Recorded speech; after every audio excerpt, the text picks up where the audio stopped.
They're in your bedrooms. They're in your living rooms. They're in your businesses. They got your data, dumbass. Michael Steele had an explosive message for the Democrats on MSNBC. And with Ken Martin starting off his career as chair of the DNC with the impossible task of picking up the pieces after a loss to Donald Trump, now is the perfect time to let it be known what we want. I just didn't expect that message to come from the mouth of the ex-RNC chair. We'll check out Ken Martin's tour to reconnect the message with Democrats, and then we'll see what Democrats are saying in response. But first, I want to remind you guys to like the video if you're liking the video, and double check that you're subscribed. It really helps the channel grow so that we can afford some tire spikes the next time they take the beast around the NASCAR track.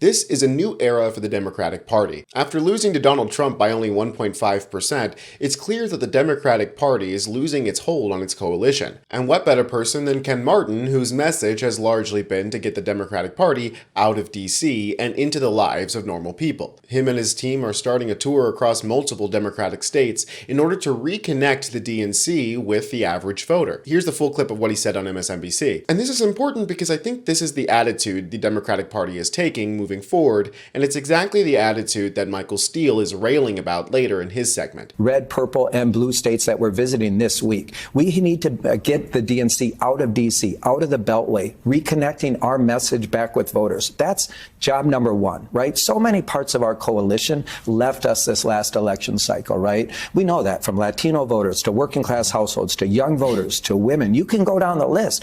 The only two groups that we overperformed with in the last election cycle were wealthy households and college-educated voters. That's a damning indictment on the Democratic Party. We got to do a better job. So that's why we're getting out there to these states this week to reconnect our message to the voters. But what a lot of people are saying, especially in the comments of this video on MSNBC, is that they don't want the Democratic Party to be projecting into the future another 4 years. They want them to do something about the damage that's being done right now. And this messaging about wanting to reconnect with the average voter over economic issues is all well and good, but the Democratic Party has been saying that for as long as I've been alive, and it's more about what you do and not about what you say. Of course, he's delivering the spiel as good as anybody else can, but he also said that the Democratic Party is only going to take money from, quote, good billionaires, not the bad ones. So I'm afraid that this approach isn't exactly going to beat the elitist allegations. Now, let's be fair to Ken Martin, he's just the chair of the DNC. So what are our actual democratically elected leaders doing and saying? Well, here's Hakeem Jeffries, and you'll see in this clip what a lot of people are talking about, that he doesn't quite have the urgency that seems appropriate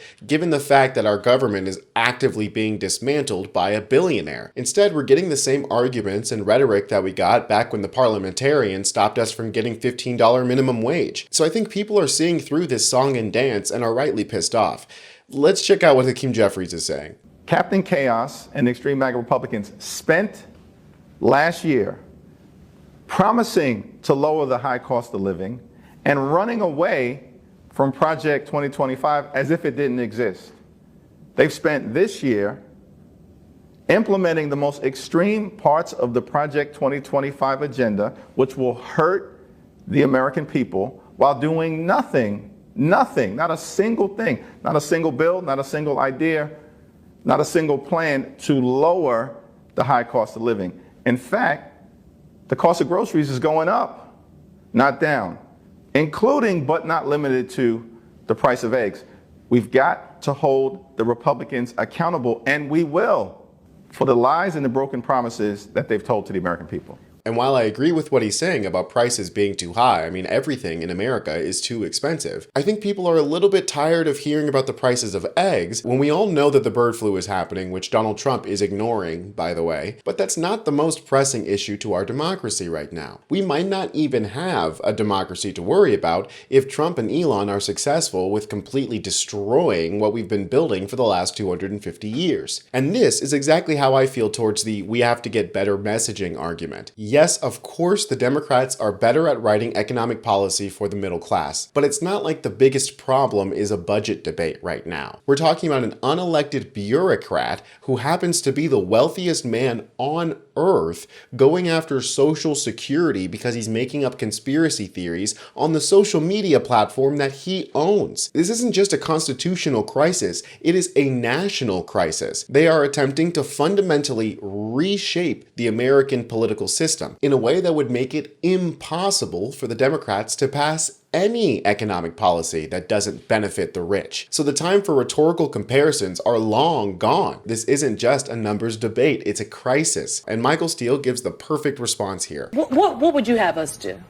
I would actually, you know what? I'd just like you to show that you give a damn. That you got a little emotion about the fact that people are losing their jobs indiscriminately.